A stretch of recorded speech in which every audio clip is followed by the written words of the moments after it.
বর্তমানে যতগুলা প্রেম প্রীতি যা কিছু আপনি দেখেন না কেন, একমাত্র স্মার্টফোন, মোবাইল। কথা বলেন ঠিক কিনা? একমাত্র এই মোবাইল। পরকীয়া তো কেন হয়েছে?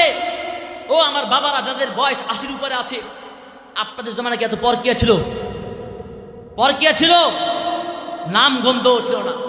আজ সমাজের মধ্যে স্ত্রীকে বাসায় রেখে যায় স্বামী, প্রবাসী জমিনে চলে যায় তাদেরকে সুখ এবং শান্তিতে রাখার জন্য, টাকা ইনকামের জন্য।